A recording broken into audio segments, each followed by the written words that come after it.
A mix between one big conference call and a radio talk show, this telephone town hall is meant to give you the information you need and help you understand how this new legislation will affect you.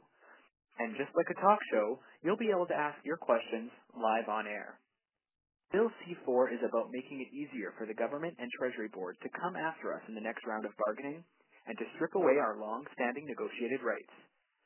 For those of you who are just joining us by phone across the prairies, you have an important role to play in tonight's interactive telephone town hall.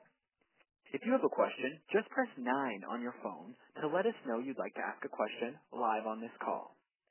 Tonight we have a few guests to help us explain what Bill C-4 means to you and answer your questions.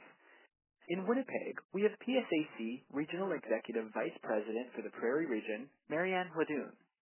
And joining us in Ottawa, we have Edith Bramwell, PSAC Representation Coordinator, and Denis St-Jean, PSAC National Health and Safety Officer. Edith and Denis are experts in collective bargaining and health and safety, respectively, and are here to explain how this new legislation will affect you and answer some of your questions. Now, let me introduce our first guest speaker, PSAC Regional Executive Vice President Marianne Hladun. As I mentioned earlier, Bill C-4 is all about making it easier for the government and Treasury Board to come after us in the next round of bargaining and to strip away our long-standing negotiated rights. Marianne, this latest bill is just one more attack on workers and unions. Can you help put the current political climate into context for us? What are we facing right now?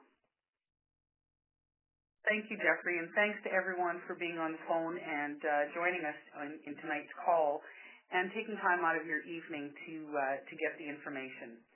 So we've known since the current government received a majority that we would face some challenging times.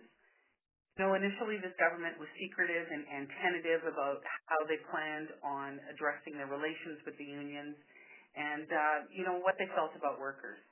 But recently, with the appointment of Minister Tony Clement as Treasury Board President, he's been very vocal, talking about the fact that he intends on modernizing labor relations.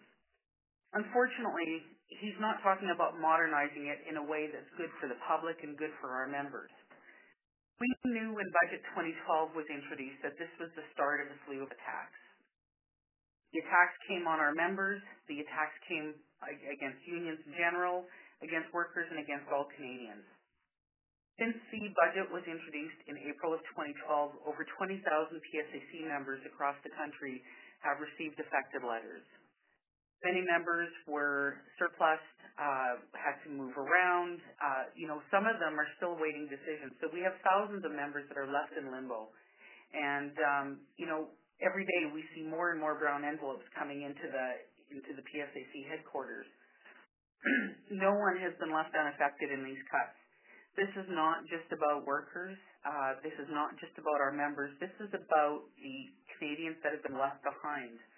When we talk about us all being affected, it's seniors, it's children, it's veterans, it's the unemployed, it's our First Nations. Everyone has been affected by the cuts that this government has made. So now we have a minister for Treasury Board who's going on record as saying that public service workers are abusing their sick leave, that we need a performance management system because we're ineffective. And, these are issues that the minister is coming out on public record as saying that they are not effectively managing the public service. Their budget documents and their throne speech have identified issues like sick leave, like pensions, and like benefits as being on the chopping block.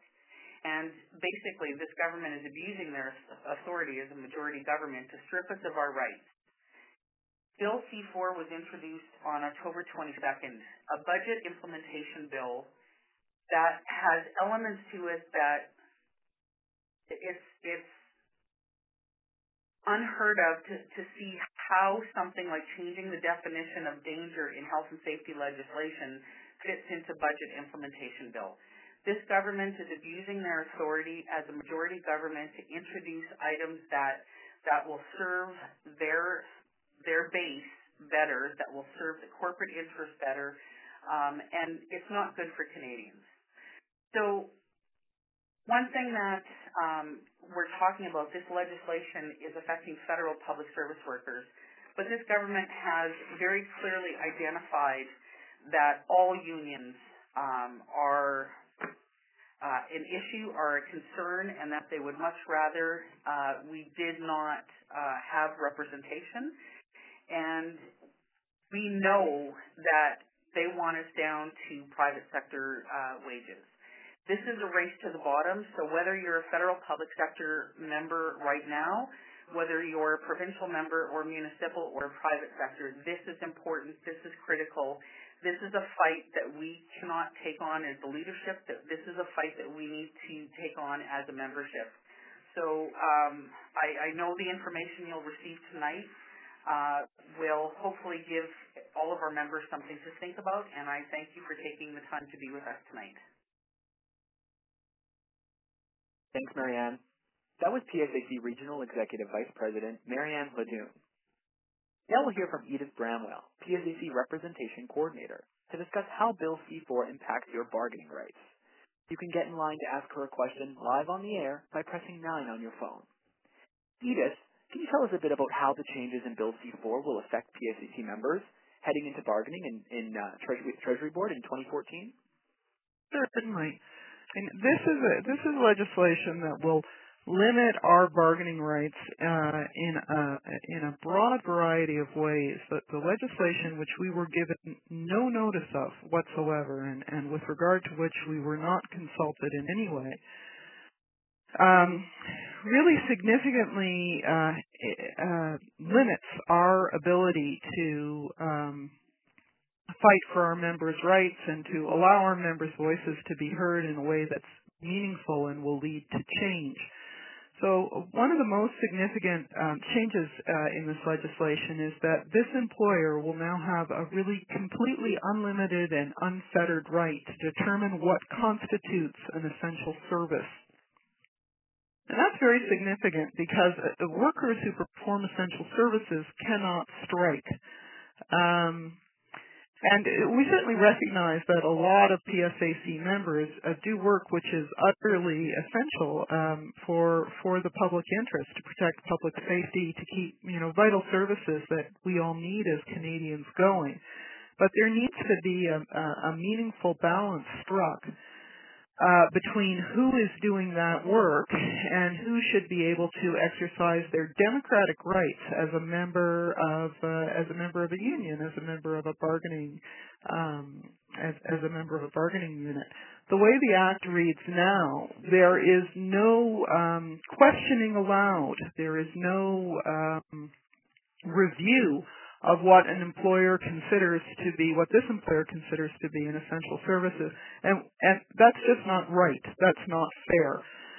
When an employee is designated essential at this point, they can be required to perform all of the duties of their position, not just the essential ones. And they can also be forced, an employee a member who's performing essential work can be forced to make themselves available in off-duty hours to report back in. We're seeing significant changes in this legislation with regard to what arbitration boards can consider. And actually, even before I get to that, I should mention that the whole system of dispute resolution and contract negotiation in the federal public service is really very significantly overhauled by this bill. It used to be that as public service workers, our members and all public service workers who are unionized in the federal public sector had the right to choose between arbitration or conciliation strike. The choice of arbitration is now going to be gone. You will have the ability to go to arbitration only where there's mutual agreement with the employer. In other words, essentially only if the employer gives you permission. If that's the route that a unit would like to go, or where there's a sufficiently high number of essential service workers under the Act. So not only is our access to arbitration for the units which want to make that choice and for whom it's appropriate being severely limited, but arbitration boards and public interest commissions which make recommendations with regard to units on the conciliation strike route are now going to be very limited in terms of what they can consider in their reports and awards. The new standard gets rid of considerations which existed in the former legislation, which dealt with fairness and reasonableness, and replaces a standard of prudent use of public funds sufficient to meet operational requirements. So I'll just wrap up with talking for a few seconds about what that means, sufficient to meet operational requirements. That's not a standard of excellence or even high quality performance. That's a bare minimum standard. We're talking about setting public service terms and conditions of work sufficient to meet a bare minimum standard of allowing operational requirements to be met. So I think that says something about the respect or lack of it that this government has for the work that public service workers do, and for the sort of services that so many Canadians rely on every day. Thanks for that, Edith. I could go on. There are a lot of other things I could talk about in this legislation, but those are two that issues that I've chosen to highlight. Right. There certainly is a lot to cover. So we're going to take questions from the callers on the line later, and hopefully you'll have a chance to touch on that a bit more. Now here's Denis St-Jean, PSAC National Health and Safety Officer, to talk about the impact to your health and safety on the job under this new legislation. So Denis, I understand these changes could put lives at risk. Can you tell us a bit more about it? Sure. Thank you, Jeffrey. I think the first red flag that really went up is the fact that there were no previous consultations on any of the health and safety changes. First time in over 25 years, the federal government actually goes ahead with significant changes to the Canada Labour Code Part 2 without having any involvement with any of the stakeholders, the workers, the unions, the employer community. They basically drafted significant changes to the health and safety provisions with no input from any of the stakeholders. So that was the first indication that they were going to take some serious hits in the various sections of the legislation. Let's take a closer look at some of these changes. I think one of the key changes is the repeal. They actually erased the definition of health and safety officer within the Canada Labour Code Part 2. The health and safety officers are actually the inspectors that would usually be mandated to come into your workplace and do inspections and respond to your complaints. So what we see now is that this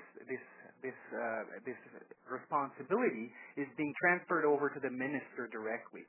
That really opens up the door to having ministerial appointees to take over the jobs of our health and safety inspectors in the federal jurisdiction. What we risk losing is a neutral, trained, independent inspectorate of professionals that may be sidelines, and the responsibility for this formidable job could actually be given to political appointees. A real concern when it comes to involvement of the government within the health and safety provisions of any piece. I think the other significant impact is the significant changes to the definition of danger in Section 122 of the Canada Labour Code. I can just read quickly the present definition, and please bear with me, it's a bit long-winded, but you'll see the significant changes with the proposal in Bill C-4.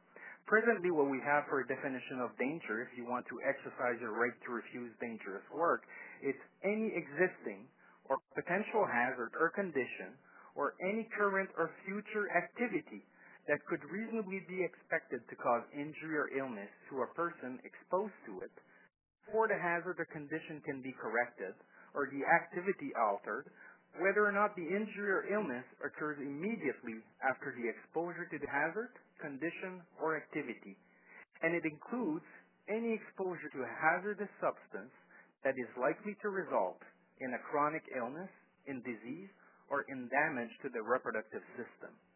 This definition was really the result of 2 years of consultation with the various stakeholders, employer community, the inspectorate, and the unions. The present government is actually recommending this definition of danger.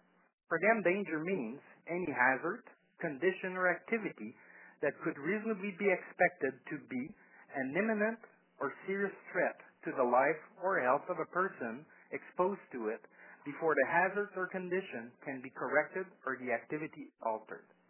There are four major changes. The first one you lose from comparing the two definitions is the loss of the concept of future activities.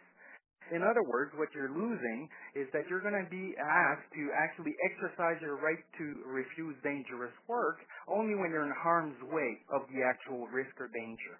That's a significant switch from what we had previously. The threat to life or health has to be based on something that has to be happening almost immediately or very soon after. Second one we've lost, which is also very interesting, is the danger that includes any exposure to hazardous substances that is likely to result in a chronic illness. So where there's a long latency period between exposure to a chemical and the onset of symptoms, it's going to be very difficult in exercising your right to refuse dangerous work when you can't make the direct correlation on the onset of symptoms. Very interesting change. The best example would be diesel fumes that have just been recently recognized as a definite cancer-causing substance. With this present definition of danger, we could have seen our PSAC border service officers, for example, being denied to exercise their right to refuse dangerous work. The other significant change that you might have noticed in the two definitions is the loss of the language that deals with the damage to the reproductive system. In other words, we've lost any recognitions of hazards having an impact on the reproductive system, and that's a serious setback for the health and safety of women altogether. There are other significant changes that needs to be actually pointed out, one of which is the change in the process to the right to refuse dangerous work.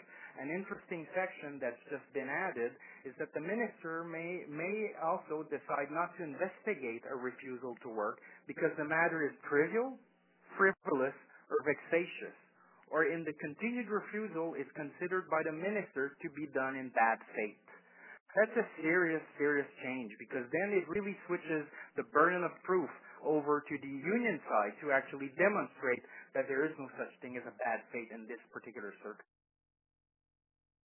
One other section that is really of serious consequences for us in the federal jurisdiction is that in Bill C-4, the minister now has the power to administer or enforce electronically the Canada Labour Code Part 2. I've been talking to a lot of our health and safety inspectors across Canada, and they're really worried about this one because it seems to imply that the minister has the power to do electronic monitoring, or in other words, virtual investigations. Imagine not having an actual inspector walking in your workplace, having to deal with someone that's over a computer or over a telephone to do an actual investigation. It's a real concern for us, and I think we really need to fight some of these major changes. Thanks, Denis. That was Denis St. Jean, PSAC National Health and Safety Officer.